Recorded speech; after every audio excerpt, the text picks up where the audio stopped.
Hi, everyone, and welcome to another episode of Make America Healthy, where we give you tools, tips, and educational insight so that you can better take care of your physical as well as mental health. And mental health is a big topic these days. It seems like everybody is traumatized. If you didn't grow up with childhood trauma like myself, chances are the past 3.5 years have given you a tremendous amount of trauma. I notice, and maybe it's just me, but people are acting crazier than ever before. We're going to get to the root of PTSD today and how to overcome it. So, the topic of today is Make America Healthy is overcoming PTSD. We'd like to thank the sponsors that made this show possible. Life Boost Coffee, the cleanest, most delicious, most organic coffee that you will ever taste.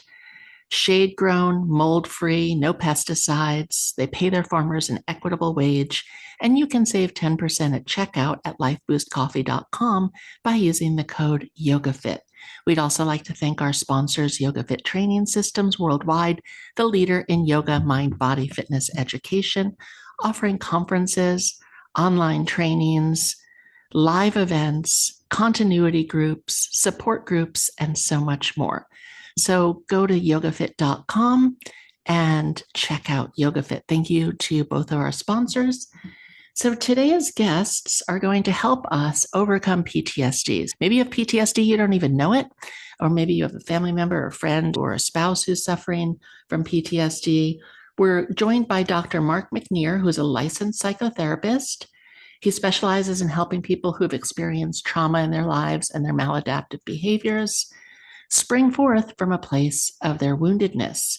He's also written a book called Finding My Words, A Ruthless Commitment to Healing Gently After Trauma, where he talks about his own traumatic and abusive childhood. And he has a private practice. So we're also joined by Brad Wetzler, who is a journalist and travel writer.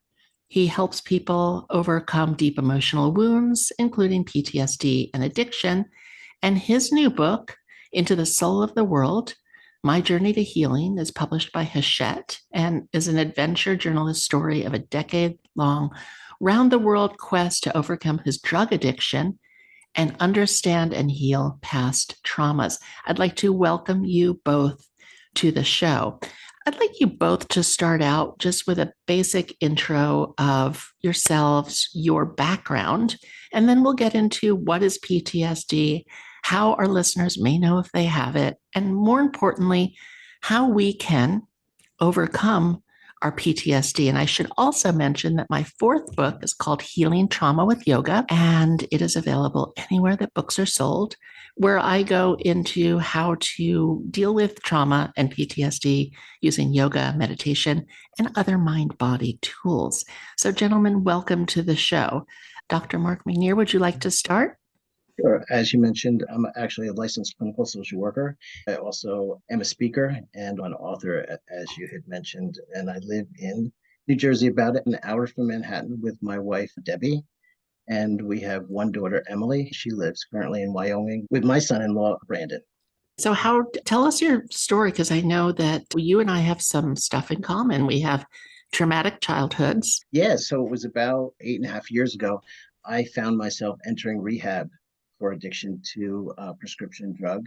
And as I was there, one of the things that was very interesting for me was that as the medication was going out of my system, the memories of my childhood were coming back.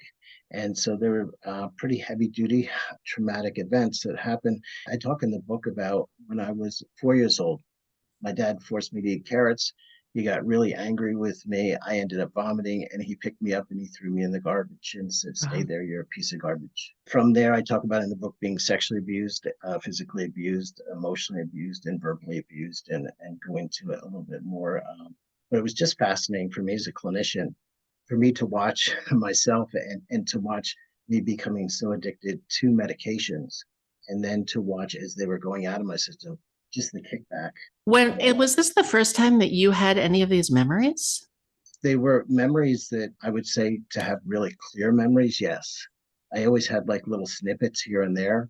But as far as the sexual abuse, I've talked about the fact that it happened when I was 4 years old. I entered rehab when I was 55. So it was like 51 years that I had gone without having these memories of some of the sexual abuse that happened with my dad.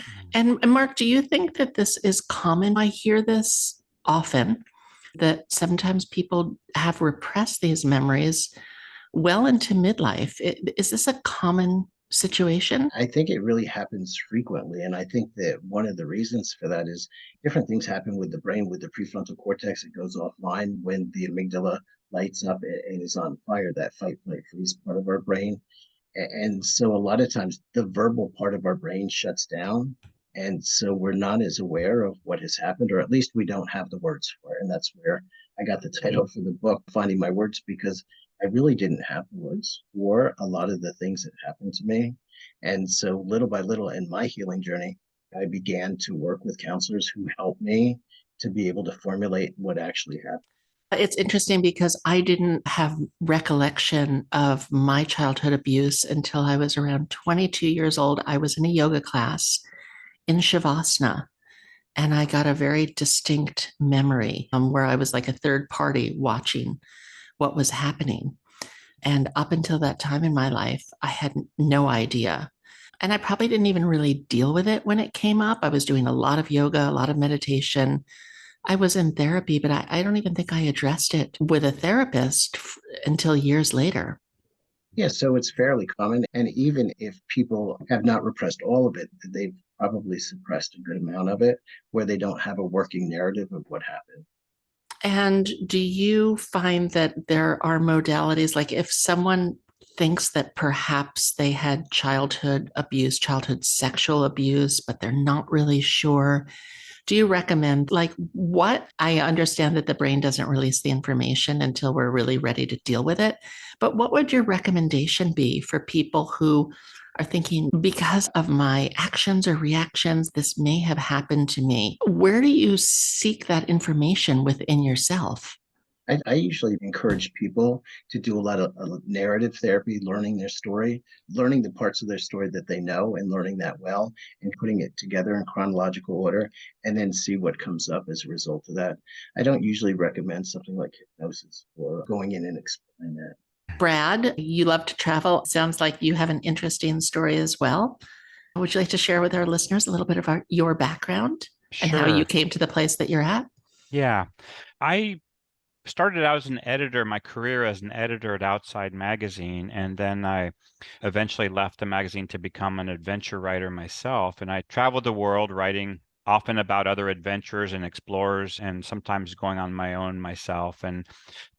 During this time, I was struggling with recurrent bouts of deep depression. And there's another wrinkle in this is that at age 24, I was misdiagnosed as bipolar disorder. And so I was on this track as I was traveling the world. I was also taking medications, but these medications weren't doing anything to help me. But this doctor kept prescribing more and more until I was taking 13 or so different psychiatric Wow. medications, everywhere from antidepressants to stimulants to antipsychotics to medications to blunt my appetite because the antipsychotics made me eat 10 bowls of cereal a morning. And it just got out of control to where I barely left my house for 5 years after traveling the world. So eventually I found a doctor that helped me get off the medications and said, let's see who you are. And at that time, a couple of years later, after working with this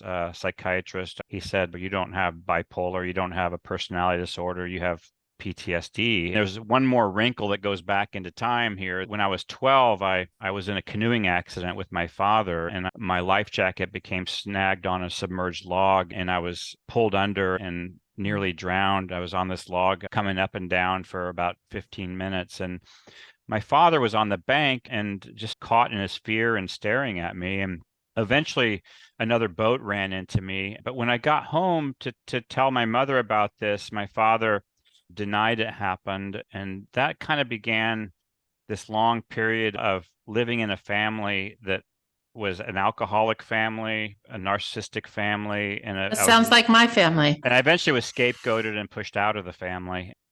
I've got trauma from this near drowning, and then also complex PTSD from being scapegoated and basically told you don't belong in this family and that sort of thing. That began to emerge. I never lost sight of this canoeing accident, and of course, never lost sight of the truth of my family. I was the truth teller, constantly saying, hey, let's talk about this. Dad's passing out every night. He's cheating on you, Mom, all this stuff. And not one soul in my family would listen. I was the crazy one until I basically became crazy myself in a way, not to use that word, but that's essentially my story. And I began this long journey back through somatic experiencing therapy and other therapies, and yoga became a huge part of my life, and travel again actually led to healing too. So became full circle. So that's the story that I tell in the book, Into the Soul of the World. Wonderful. I'm looking forward to reading that book. Mm. So, as someone who has been on various medications since my late 20s, on and off, and now off, and I hope permanently, I know that it is difficult to, and many of our listeners will relate to this story. 2 medications is a lot. Please educate us a little on what that weaning off process was. Did you do it all at once? Did you do it gradually? Did you get off one pill and then another? And what was that like to experience yourself unmedicated? Mm-hmm. And how was your, I'm going to say, detox program from all those pharmaceuticals? Yeah. It was very difficult, and I did it gradually. I at first began to just reduce on my own. I realized after the suicide of a dear friend who was on massive doses of medications like myself, as I was with his body the morning he died, I just realized I had to get off these medications. So I started to do it on my own, but then I eventually found a new doctor who we tapered off things. It was not easy. I had a lot of withdrawal effects. One of them, it sounds like a minor thing, but restless legs. And I could not get off these antipsychotics, and to this day I have to take a micro dose of one because I still have not been able to get off it. It's just not even a therapeutic dose. It's a couple of grains of it, but without them I have extreme restless legs that I can't sleep, and then I have insomnia. And how long did that process take for you? I would say a year and a half or so. It was that long. But then as I began to come off them, I began to recognize myself again. I was completely numbed out. And when I was on the drugs, and I was also on high doses of dexedrine to keep me from sleeping all day. So I was walking around like a zombie, but as I was walking around like a psychopath because I was so numbed out. And I also had all this energy from the dexedrine. I was a walking disaster. But on the other side of that, the world became alive again. I just remember hearing music that I used to listen to when I was younger before the medications just began to get more brilliant, and even the leaves on trees and all of that. And I just began to experience feelings in my chest and my heart again, and feeling connected to the world and to myself. It was a painful journey. I now take a light antidepressant, and that's all. Yeah, that's the journey I've been on. Great, thank you. Dr. McNear, while I know you are not a psychiatrist, and you probably refer people to psychiatrists when you feel like it's necessary, in your professional opinion, and I know that we medicate more people in this country than anywhere else in the world, when Brad talks about being numbed out, can you educate us a little bit on the dangers of taking so many different pharmaceuticals, different pills, that you lose touch with your heart, your feelings, your emotions? What are some of the dangers that you see with some of your clients that are, in fact, over medicated? I can talk for myself with my own Okay. going to rehab. I was on quite a few medications. I probably was on 8 or 9 medications, like Brad talked about, and I can relate to that idea of taking one medication to outdo something that the other medication is doing. Taking one medication so that you don't sleep all day, or taking another medication gives you too much of an appetite. For me, I definitely felt that when I went through rehab and titrated down on medications, that I felt myself becoming much more alive.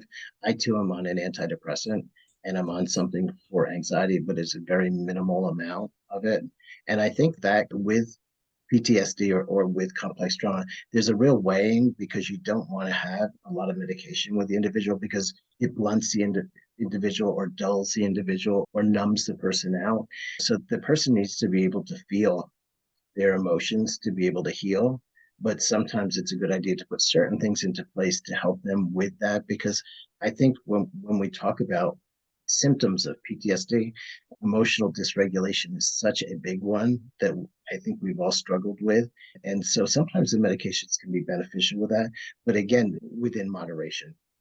I was speaking to a pharmacist friend recently, and we were talking about the microbiome. And she mentioned how most antidepressants really have a very negative effect on the microbiome, whereas things like perhaps a Xanax or a benzo or even a ADD medication does not have the same effect on the microbiome. So do you recommend that your clients get obviously blood work? Do you recommend they get their microbiome tested also? Yeah, people get tested regularly. Yeah, Yeah. and in working with clients, I encourage them to get tested regularly. I also follow them to see how things are, to see if the medication is necessary at the amount that it's on, whether Yeah. they could titrate down on that. We don't want to throw the baby out with the bathwater and say medication is bad. Yeah. There's a use for it, but I think that we have to be careful because, as you said, so many people are so over medicated.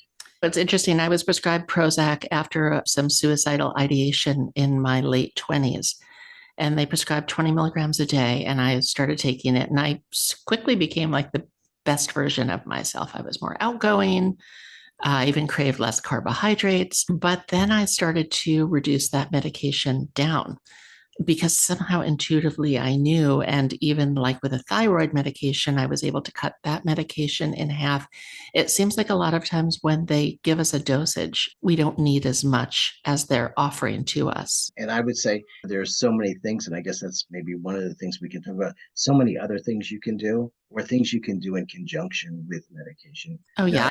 I don't I'm a want people. huge fan of obviously yoga, meditation, Yeah. mind, body, working out. Actually, I find that going to the gym and lifting heavy weights is probably the best mood enhancer that I can possibly engage in. Yeah, I just want to caution people not to go off their medications after listening to this because we've had negative experiences with it. But like Brad did, to seek professional help Of course, to yeah. titrate down carefully on the medications. Yeah. Don't just listen to this show and stop. Not every psychiatrist is well versed in nutrition, in mind body applications, in perhaps the use of plant medicine or some other psychedelics that people are now using to deal with PTSD. Do either one of you have experience with any of those other modalities? I'll also step in and say that a lot of psychiatrists don't have much experience or knowledge about PTSD still, which is still frightening. But yeah, I have done some ketamine work, and that's the only psychedelic or plant medicine or medication or not medication that I've taken. And I had some good experiences with it. It's early on for me. I'm still pursuing that. And I found that it did allow me to see some things about myself that feel crucial to my healing. It's hard to explain only because the inner experience is so vivid. And I saw some things. I'm still seeing things that I'm find that are going to be useful in my healing. Wonderful. Yeah, I had 6 ketamine infusions in a licensed professional facility earlier in the year after an ayahuasca journey that I did, where I probably didn't do proper integration afterwards. So every morning I was waking up with some disturbing and vivid dreams. So I took it next level, and I found it to be incredibly helpful at the time. I'm a big believer. I'm curious to try some more of these things if they feel like they'll be helpful. I'm also a believer that the integration or the habit building, I think that daily yoga is as powerful as anything there is out there. Yeah. I'm quite convinced that, and I work with people who are in recovery a lot, get them into an intense yoga class every morning, first thing, and then turn them loose to maybe do some selfless work, some community service work, goes a long way in people staying in recovery. And I understand that you are both in recovery. Is that correct? That's correct. I've been in recovery for about 8.5 years now. And I have a routine that I do with drawing or doing mindfulness things. And just those things can be really helpful. Coloring can be really helpful. Tapping, doing tapping, exercise every day, finding ways to exercise every day. I try to walk at least 1.5 miles a day. I start the day out with taking a hot bath, and sometimes breathing can be really helpful. Just being outside can be really helpful. I have found that hot and cold exposure is also very helpful as a kind of psychological reset. Absolutely. Brad, would you talk about your recovery story a little? Yeah, my main addiction, as I saw it, was these psych drugs. In fact, I see that I was seeking a way to numb out that was legal, that was acceptable kind of socially in a way. And so that was my primary addiction. I've never been a drinker. I've never taken street drugs. My recovery has been daily meditation, reading meditations. Like this is one of the best books you're familiar with, One Foot in Front of the Other. Tian Dayton. She also wrote a book called Emotional Sobriety, I think. And Oh, I love that. yeah, it's been that my journey back has been more about realizing the causes of why I was seeking to numb out and being on a daily path of these things we've been talking about.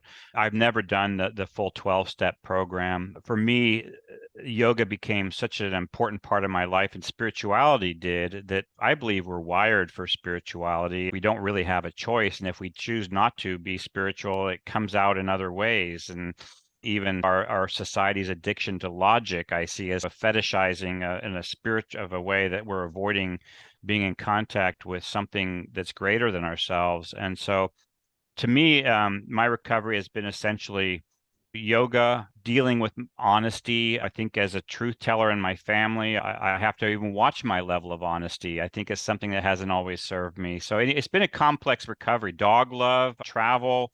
It's been a very, like I said, somatic experiencing, but I found that as I became more alive, doing these daily exercises, daily habits were my way back. So And tell us a little bit about how you feel travel helps people who have PTSD.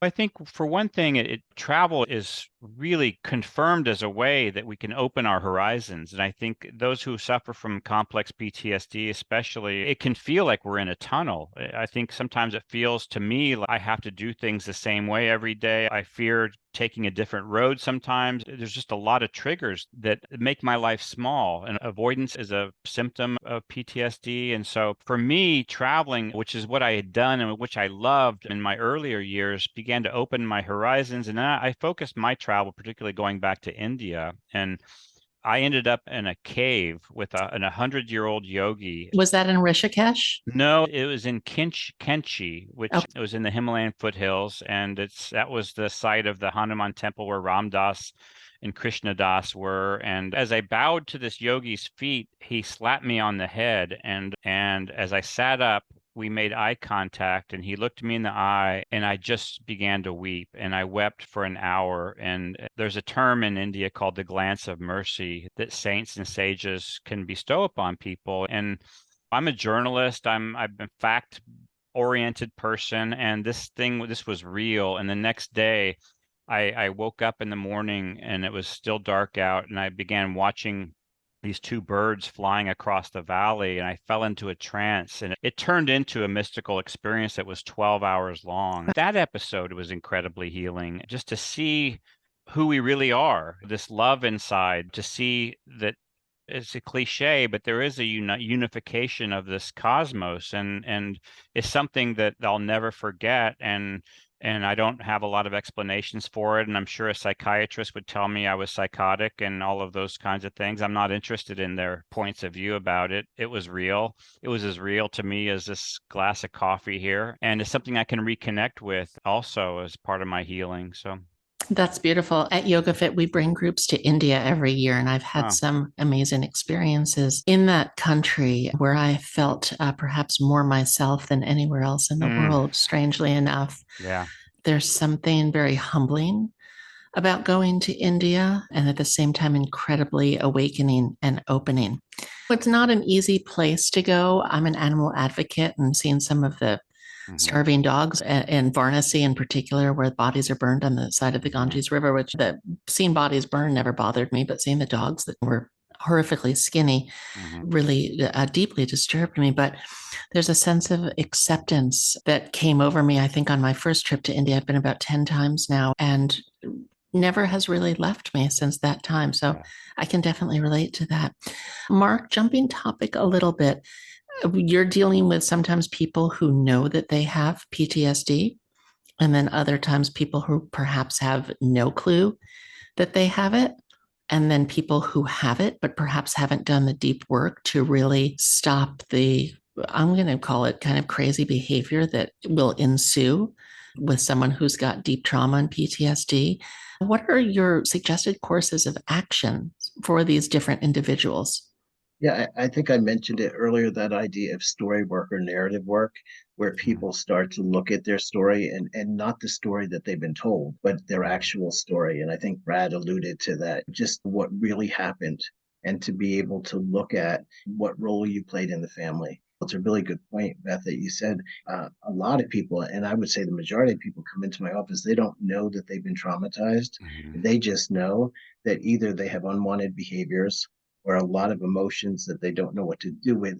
And so they come in, and as we look at their story and as they piece it together, it becomes more obvious to them why they're so dysregulated, why their moods are always fluctuating, things like that. So story work is really helpful. And then following up with things like EMDR, eye movement Yeah. desensitization reprocessing, or brain spotting. And brain spotting was something that I did hours of, really helpful Can for you me. tell us what that? I'm familiar with magnet therapy for the brains, but I don't know what brain Sure, spotting is. sure. So brain spotting is a technique that came about from EMDR.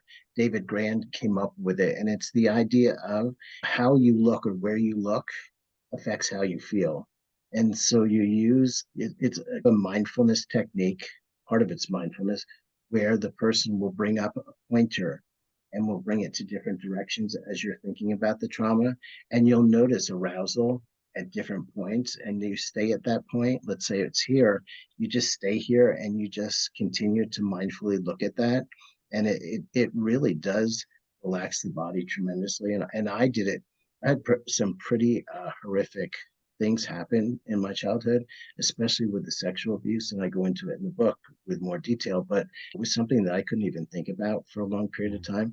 But it allowed me to relax my body enough that I was able to continue to look at what happened and be able to stay in my body and not be all over the place.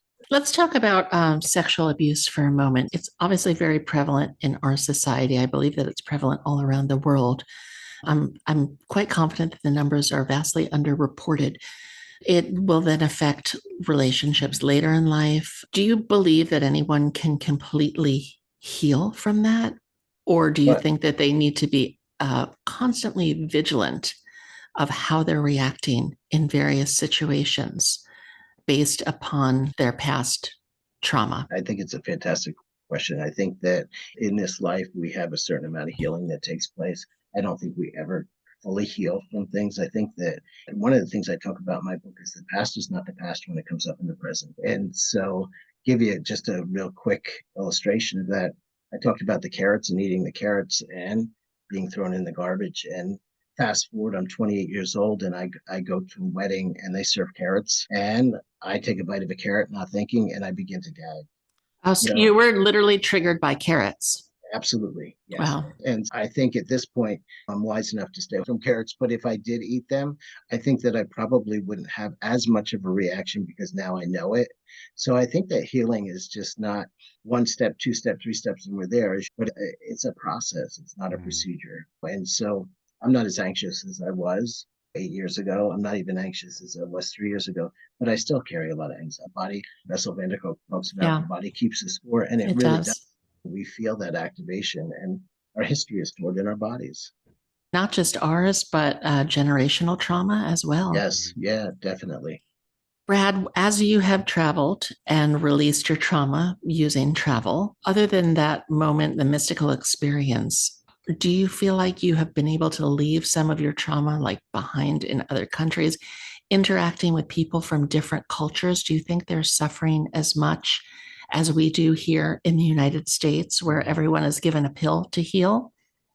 Yeah, I think everybody suffers. I think the Buddha was onto something there. Our suffering can look different. And I think that the unworthiness that we have in the West, the shame is something that is not the case everywhere. I think definitely opening my horizons, seeing other people's suffering and happiness and enjoying other cultures became another way that I continued to awaken, and not using that term in a real mystical spiritual sense of just literally coming alive again. I know I brought my traumas with me when I traveled, but I have an altar here with all the things I've brought back from all over the world. And in a way, every morning when I sit at the altar, I feel like I'm connecting with the soul of the world, which is why one reason the book was called that. Yeah, it's been a profound experience to travel again.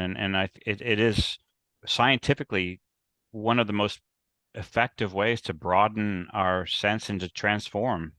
Yeah, I think there's such great value in getting out of your own space too. I have not traveled as much during the pandemic as I did prior to the pandemic. It was not unusual for me to go to 8, 10 countries a year, mostly for work. And then the pandemic shut all of that down.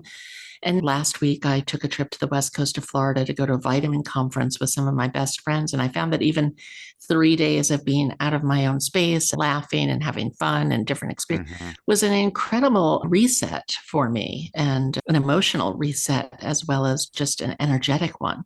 So there is a huge value, I think, in breaking up the mundane. And just nature as well. Yeah. Obviously, when we travel, unless you're traveling to a big city, but nature is such a healing thing. I think it is probably the most healing thing there is. I would 100% agree with that. Yeah. Mark, as you follow your clients through their hopefully what are journeys of success, are there things that stand out to you in terms of a mindset of a client that is going to heal and recover more than one that does not? And But can you just give us a little bit of insight as to who is capable of doing the most healing and what attitudes and belief systems are they bringing to make that happen? I work with a lot of people from the church. And so What that church? just a Protestant church. Okay. Okay. And so with that, there's that spiritual element that I find that people are really go into it enthusiastically believing that God will heal them. Mm-hmm. And so I think that that spiritual aspect is really important. Also, people who are not going into 1 or 2 sessions and thinking that they're going to be healed, they know that it's going to be a hard, anybody that's gone through recovery knows how hard it is, what a hard journey it is, and especially with complex PTSD. It is really difficult. So you have to have a certain amount of toughness. And I think that if you've been through trauma, you certainly have a bit of toughness. And so I'm just going to ask one question on that because I know a lot of people who have had severe childhood trauma, and I see some of them become victim martyrs where they will continue to create situations to re-traumatize themselves or to re-experience trauma. Whereas some people are more like warriors, and for better, for worse, they're able to fight their way through it. And can that mindset be changed? I think there has to be a balance. And what I have seen in my own practice, when people are able to tell their own stories without shame, without guilt, and without judgment, it really helps them to move ahead. If they can understand why they got where they were, and then understand where they want to go, I think that's really what I've seen in my own practice. People letting them know that it's going to take time. This journey takes time, it takes the rest of your life, but that it's going to take probably much more time as far as treatment goes than they realize. Thanks for that. Moving forward, as we move towards the conclusion of the show, I'd like you each to share just a couple of points on how someone may know that they have trauma or PTSD. And PTSD can come from anything. It can come from a car accident. It can come from a divorce, a death of a loved one, obviously childhood abuse, recognizing symptoms of PTSD, and then a road out. Well, for me, there's been a lot of symptoms, but a really brutal inner critic was one of the symptoms that I've struggled with, and toxic shame, the feeling not that you feel bad about something, but you feel totally wrong and you feel like garbage. And those were two of the most challenging symptoms for me. And then the depression, that shame and that brutal inner critic, I now understand. I was thinking my way into my depressions. It never was biochemical. So these are some of the things I think to keep in mind for complex PTSD as symptoms, the emotional dysregulation, of course, trouble in your relationships and volatile relationships. Yeah. And I think one of the things that I didn't mention about the healing journey is relationships, I think, are a major way to heal. I know the right relationships. Yeah, the right relationships, but not staying in something toxic, but learning to see. It can be very difficult to see your own role when you have complex PTSD because We can be thin-skinned and can sometimes experience mild criticism as massive criticism. And becoming more aware of our own roles in our relationships was an important part of my healing and allowed me to stay in relationship. And I think trusting your intuition too on the healing path. I think without getting too woo-woo, there was just a way that every time something else appeared to me that I felt like I needed, going in that direction, having faith that I was on a healing path, and I had faith I was going to heal, whether it was a dog love and adopting the most perfect dog I needed at that time. I There's have just a one of way. those also. Yeah, just the Yeah. things began to appear that led to the healing, and it was very non-linear. The healing path is, as we talked about, very non-linear. Yeah. Thank you. Mhm. Mark? Yeah, I would agree with Brad. I would maybe add to that difficulties with sleep. It's very Yes. common for people, either that they get too much sleep or too little, that they have nightmares, and often talk about feeling fatigued during the Mhm. day. Yeah, we did Um, a show on sleep a few weeks ago, and they were talking about sleep apnea and its relationship to nightmares and insomnia. It was fascinating. and the other thing I would add is that chronic feeling of emptiness, Mhm. loneliness that people experience, also hypervigilance, feeling Yes. like on Mhm. guard, All your the body, time. Yeah. yeah, your body being on guard. Also, the last one I would add is obsessive thinking. Brad had said about like shame, just getting in a loop about something and just playing it over and over and over again. And I have found things like journaling really helpful for that, Mhm. to be able to put it all out there and can walk away from it. Wonderful. So tell our listeners where they can find you both. You can find me at my website at bradwetzler.com. And I coach people to write memoirs and to tell their stories. I'm so glad our other guest was talking about story and claiming a new story and is so important. So that's where you can find me. And I'm on Instagram at Brad Wetzler and other social media sites. It's been a pleasure to be here. Great. Thank you so much, Brad. Mark, where can we find you? Yeah, my website as well. It's Mark McNear, MarkMcnear.com. And you can go on there and there's a place to contact me. Wonderful. I'd like to thank you both so much. I want to exchange contact information with you both, and I can't wait to read both of your books. So, if you enjoyed this show and you know someone with PTSD or complex PTSD or someone who you think has PTSD, please share it with them. And again, we'd like to thank our sponsors, lifeboostcoffee.com. We're coming out with a mindfulness blend of Life Boost coffee powered by Yoga Fit, and it's a half calf blend that I designed. So if you would like to check out any of their different coffees, my favorite is the dark mocha roast right now. They have a lot of great decaf coffees too if you don't want to get all jacked up on caffeine. Go to lifeboostcoffee.com and enter the code YogaFit to save 10%.